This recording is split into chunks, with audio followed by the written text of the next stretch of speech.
watching. You are watching. You're watching. You guys are watching. You're watching. Watching Soulful Discussion. All right, so hi, how you doing today? Hey, I'm good. How are you? I'm doing great. And how did our paths just cross today? How did we just meet? I was in the park and you saw me. Absolutely. And I walked up to you and I approached you about what? What did I approach you about? Your YouTube channel. Absolutely. You wanted to ask me some questions. And what are the questions going to be involving? Some about my feet and two other things? Yeah, I don't remember. That's what stood out to you the most, right? My feet. So it was mental health and reflexology there you go. too. Cool. In terms of mental health, are there any topics you research, you follow closely, anything like that? I think a lot of things that we go through stems from our childhood, and I think that if we don't face them or even sit in whatever trauma that you had, you'll never kind of get over it, you know. I think it's very important. I think everybody should go to see a therapist. Yeah. I need to take my own advice. Absolutely. But the way I study mental health, or I guess it would apply to my life, would be doing what you just caught me doing, like working out, being in nature, just paying attention to positive things, you know, like if it feels negative, any type of negativity, I reject it. And I also listen to my body a lot. Okay. I feel like that's a really good source to, you know. And it's the foundation for us, right? In terms of like everything. Yeah. But it's really good. So in terms of what you talked about, like, right, past traumas, things like that, a lot of that can like lead to depression. Definitely. Which is what so today's topic is actually going to be about depression and anxiety in terms of the mental health. So maybe there'll be some helpful topics there, like in terms of some things that you can use on a daily basis. Oh, yeah. And then reflexology.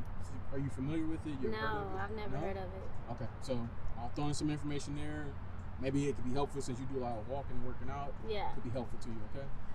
So let's start with the first question.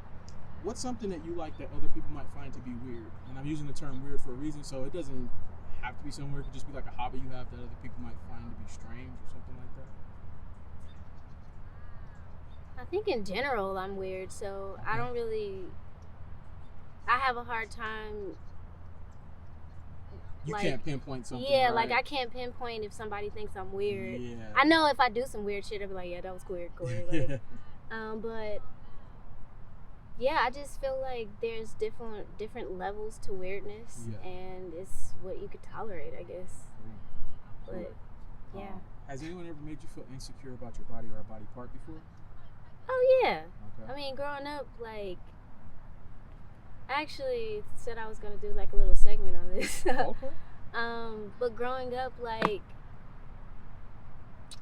it was mainly in middle school, I would say, for me. Cause you know how like when you come back from summer and everybody's like developed and shit, and I know exactly I wasn't developed at all. Yeah. So it was like there was these little childish games the boys would play where they would pop your bra strap. Oh, okay. And I didn't have a bra strap, so like. No! So you were like left out of the whole loop on that. Oh, but no. as far as the insecurity, it was knowing that dang, my chest is smaller than most women's. Yeah. But I mean, I did come to a conclusion at that age too, where I was just like, you know what, I can't change this shit. So I'm gonna be, you know, I'm gonna live my life in my body. That's great, man. And that was my next question. Like, how do you overcome something like that? Like, how do you get past it? I mean, you just have to realize like the body is a temple, and even like that little voice inside is your soul. So it's like once it's time for you to transition, your soul travels, you know. That's so great. It's like you're inside this body, and this is the only body you're gonna have. Yeah. So it's like you gotta appreciate it. Yeah. Right? I love that. Nice. If there was one thing you could change about yourself, and it doesn't have to be physical, what would it be? Like somebody just came and gave you the power to change whatever you want about yourself, what would you change?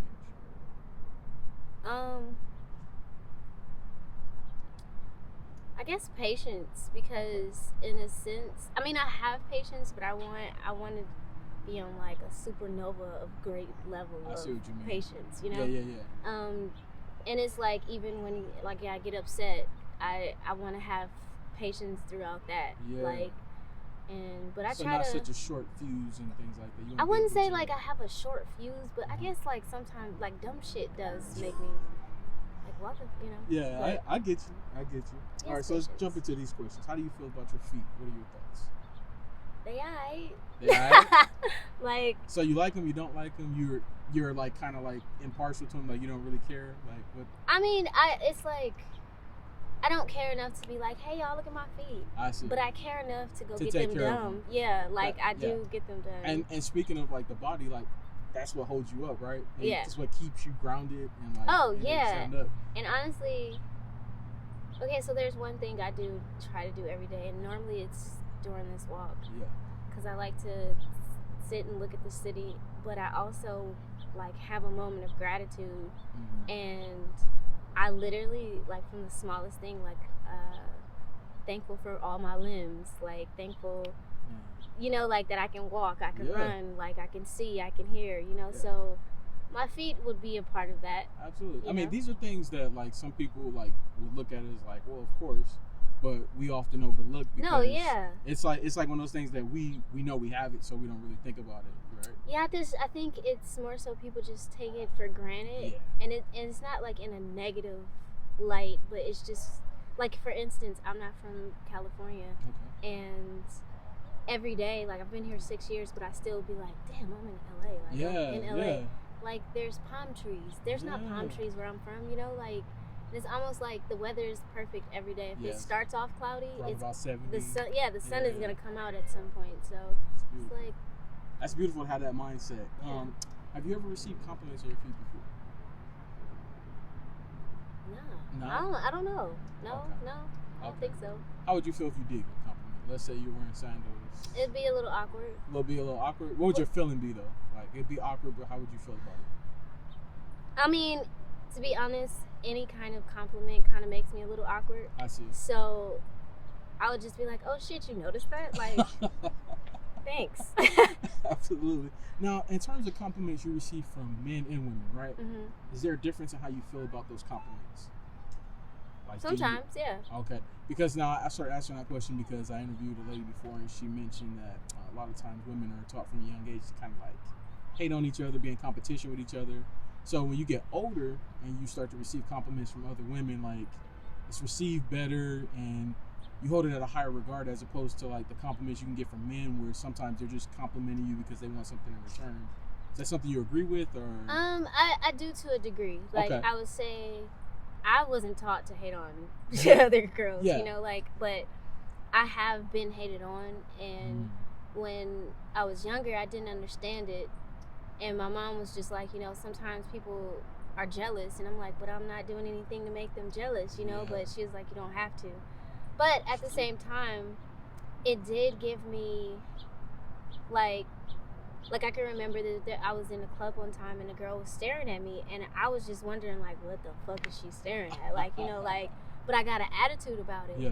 And she came over and she checked me, like, and it was in like the classiest way ever. Like, she was just like, you know, you shouldn't get so offended because people could be admiring you instead of like hating on you. And I was like, oh shit. It's true. Yeah, that It's that true. made you think. Yeah, right? like I was like, oh shit, you're right. Like, just because I've had so many encounters with other with women, the negative. yeah, with negative, I don't know, you know, associate response, that to, yeah, like, and being negative. everything. Yeah. So when she said that, I was like, you know what, you're right, Man. because you can't place everything, No, you know. everybody's different. Yeah, right? yeah. Exactly. I like that. But go sorry. ahead. As far as a man, sometimes it does feel like this nigga trying to hit. Yeah. You know, like, so. But at the same time, I just take it with a grain of salt, and I Yeah. give the same energy. Yeah, and I think I get it from a lot of women, and it depends on the context. Because some guys do come across like Yeah. they're just being genuine, and they just want to like tell you look nice or whatever like that. But then you get the other ones who are like, Yeah. you know, They they're trying really to see where kinda- they can get it to go. Exactly. Yeah. How would you feel if you started dating someone who was into feet? Like, what would your thoughts be? Would you be for that, or would that be something you're like opposed to? Do you need me to put context behind what I mean by that? or- I guess so, because I'm like, if that's So what like you're if a guy, like you're with a guy, he wants to give you like foot massages, like rub on your feet, kiss on your feet, like things like that? Would that be something you're okay with, or would that be out of your comfort zone? Well, it would depend on the dynamic of our relationship. The relationship? Like, if I'm typically not a touchy-feely person, but if we are like that, then I guess that's fine. You know, like it doesn't bother me. So you're saying if you guys have been dating and you guys are at that point where it's a comfortable thing, then it's okay. Yeah, but if you're just coming out the gate, because I'm saying, you know, like I don't like to be touched that much, like.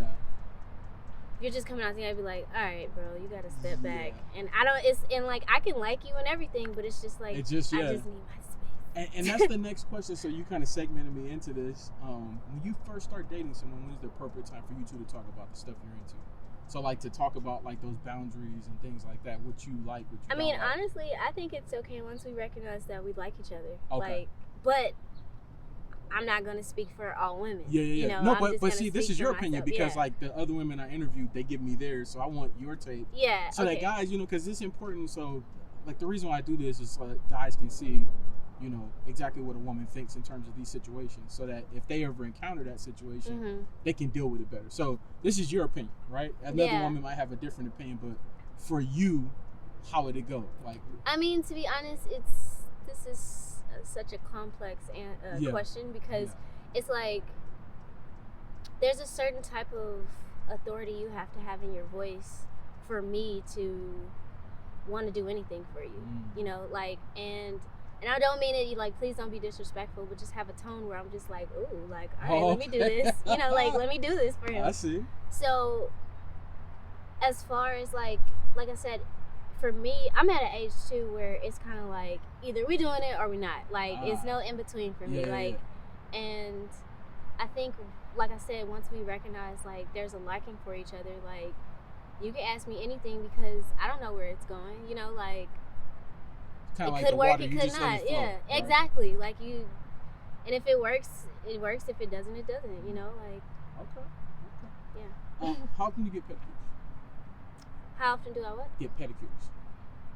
I would probably say once a month, but I get my nails done every 2 weeks. Okay, because your nails probably go faster, like Definitely typing and things like that. Yeah. Have you ever heard of medical pedicures before? Medical? Yeah. No, what's that? So it's basically like when you go see like a podiatrist, he's like somebody who specializes in like looking at the foot.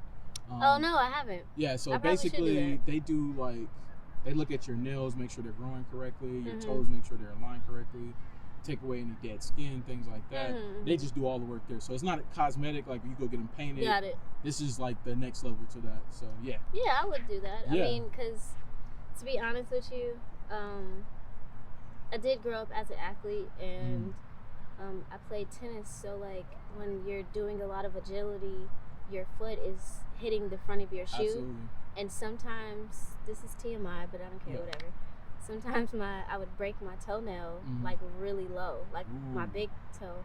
And so I would just have to wait for it to grow out, you know? Yeah, absolutely. But it growing back out, it's like, oh, it just looks like a new toenail. But I've known some people can get ingrown toenails and stuff like that. Yeah. Like, so that's why it's important to go see somebody like that. Yeah. Because like he'll actually like take a look at it and analyze it and tell you exactly what he needs to do and do all the work there. So it's really important. You should go see somebody like that maybe every 3 months or so. Yeah. How do you wear like open toe shoes, sandals, flip flops? I mean, around the house I do all the time. Okay.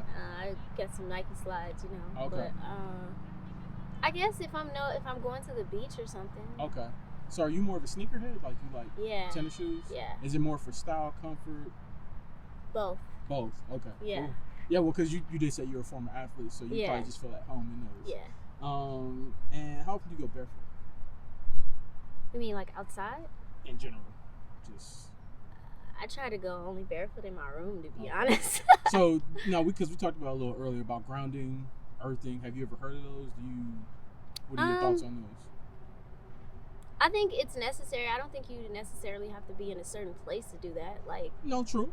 So. But that's why I asked it, so to see like just when. To be honest with you, I'm not gonna lie. It's gonna sound probably weird to some people, but my family's in St. Louis, and my grandmother's yard is so clean. Like she always keeps it, you know, clean cut yard, and I will walk around barefoot in her yard. But in LA, I won't do that. Oh no, I don't blame you because Yeah. like I mean, there's so many people. You know, you got people out with their dogs. Yes. And you got people who like spit. And Mhm. I understand. Yeah. But that's why I asked the question just to see because you have some people, believe it or not, who are just like they don't care. Like, Yeah, so, no, I'm kind of. I wouldn't even say I'm a clean freak, but I think I'm a little cleaner than the average person, maybe. which makes sense. I mean, like if that's something you're for, my auntie's like really like that. If you go to her house, Yeah. you got to remove your shoes. She gives you like those little Yeah. little sock things to Yeah, put that's on. what I'm on. You got to wear like you can't. Yeah, she won't let you walk. If you try to go in her house like that, she'll Yeah. go off on you. Yeah. Like, I don't want you to sit on my bed unless you, like. I feel you. Go take a shower. Yeah. I feel you. All right, so can we see what your feet got that close? No! Look. All right, so why not? So is it because you're in tennis shoes? Is that what you're saying? Yeah. Okay. That's the reason why? Okay. I mean, and on top of, like, I don't know. No, I don't want to show them. Okay. Can I throw in the mental health first and then come back around to it? See how you feel? Sure. All right, so what got me started in this, I was watching a guy's channel. He was talking about DBT. Are you familiar with that term? No. So it's a mental health practice. It's called dialectical behavioral therapy. It's for people who suffer from like anxiety, depression, people who like tend to like not live in the moment, like they overthink situations. So I'm one therapists, of those, I guess. yeah. So therapists prescribe for these people. Let's say you have a fear of approaching strangers. They would want you to go out and approach strangers, right? Exposure therapy. Get yourself used to that uncomfortable feeling. Mm-hmm. Like, and when Are you telling go me out- to get No. Let me finish. Let me finish. And so when you're in that moment, and you start to feel uncomfortable. They want you to cope with it, and they want you to ask yourself in that moment, do a self-assessment, and ask yourself, what's the worst that's going to happen in that situation, right? Like that very situation you're in, what's the worst that's going to happen? And The if there's worst not is anything, the Hold worst on, that let me could finish. happen. Oh, okay. And if there's not anything that could be Sorry, like a see, threat that's to your, that it's patient. okay, it's okay. If there's not anything that could be like a threat to your life or safety, like you should proceed, do the opposite of what you're feeling because you can experience like good events, good moments, things like that, right? Mm-hmm. So the reason why when I get to this moment of the interview, because I'm testing you to see how comfortable you can still be. So we're in this moment, we're doing it. It's random. I just approached you. You didn't know I was coming today, anything like that. To see if you could be comfortable with that, and if not, then what's your reasoning for it? I want to know the mental health reason for why you kept it. Okay, since you put it like that. Yeah. I feel like because you're asking, I'm exposing myself. Okay. Like in a sense of like not like, oh, don't look at my body, but it's like you're asking to see something and I don't know you. Okay. And I mean, there's a level of comfort because I did the interview, I feel you. but it's not that comfortable. You're not that good. Yeah. That's okay. That's okay. So, and it's because of your comfort level, like, and like you said, exposing yourself, like you don't feel comfortable. Yeah. You just met me. Okay. Now that's So a it's good not reason. like Yeah, okay. it's a good reason. That's what I want you to get to. So when I interview people, sometimes they're just like, they can't give me a reason why, and I'm like, just tell me. Like, I just want to hear it so that you can vocalize it on the video, so people can see. Okay, well, in that moment she wasn't comfortable. Yeah. So cool. So in terms of the interview, right? So far, how are you feeling? Like, what are your thoughts? Are you comfortable? I feel like I said, I feel comfortable. Okay. I sat here. I'm sure it's been, I don't know. Yeah, we're about 15 minutes. Oh, in. see, I was gonna say 10. Yeah. So let's get to reflexology. You told me you didn't know too much about it. Reflexology is like the practice that deals with like different pressure points we have in our hands and feet. Mm-hmm. So you have like all these different pressure points and nerve endings that like correlate back to other parts of your body. So through massage, acupuncture, acupressure, you can actually alleviate stress and tension to your body. So I don't know if you ever deal with migraines or anything like that. Yeah. There's a portion of your foot you can actually massage that will actually alleviate some of that tension you're feeling. Like there's other areas that are for like your lungs if you're sick and you're like congested to like massage that area and they'll start to alleviate some of that. What are your thoughts on that? Like, how would you feel about like if you were out and about and you saw something like that, would you ever go check it out or? Yeah. Okay. Yeah, like if I knew, like how you just explained it, Yeah. it would be, I mean, why not? Absolutely. And so I go out and I give this information because a lot of people, over-the-counter meds, things like that, can like have an effect on your body that you never know what it is. This is more of a natural way to kind of like alleviate some of those things. So. No, I agree. I mean, they don't want us close to nature, so Yeah. So for these reasons. exactly. So let's wrap up the interview now. Okay. In terms of my approach, when I walked up to you and I came over and asked you to do the interview, was it good? Was it bad? What were your thoughts? It was good. I couldn't hear you because Yeah. No. I I, understand. But yeah, you're friendly, you're approachable, so that's great. In terms of the interview, right, start to finish, Mm-hmm. could you see how everything was going in the line? Did it make sense to you, and did you learn anything new? Yeah, like anytime someone's asking me a question about myself, like that's kind of therapy in itself. So you making me think, and Yeah, I there it is. appreciate it. Yeah, absolutely. And that's what I get from a lot of people. They're like, man, these are like. Sometimes I think about this stuff to myself, but then I'm being put on the spot. I Yeah. don't really know what to say. So it's kind of like a way for you too, like you said, to kind of think and be like, But what that's is this? What yeah, is that? and that's the part of therapy that why I think people should go, because they ask you questions that you wouldn't typically, think about yourself. Exactly. And you really have to ask yourself, Yeah. why do you feel this way? Why is it making you feel that way? Yeah, exactly. So the last thing I have all the ladies do to do the interview with me, from a mental health aspect, maybe a life lesson you learn, some wise words of wisdom you can say to my channel that could be helpful to them. Oh. And it could be the simplest of things. It doesn't have to be anything that you like overthink or anything like that. Just what's something that you think could be helpful to somebody else. There's more to life than what you're putting into it right now. Okay. You can go harder. I like that. Oh, okay. Go hard or go home, right? Exactly. I like that. Well, thank you so much. Appreciate you taking the time. I know you were in the middle of something. No, it's Thank you so cool. much for taking the time, and we hope you have a great one, okay? All right, thanks.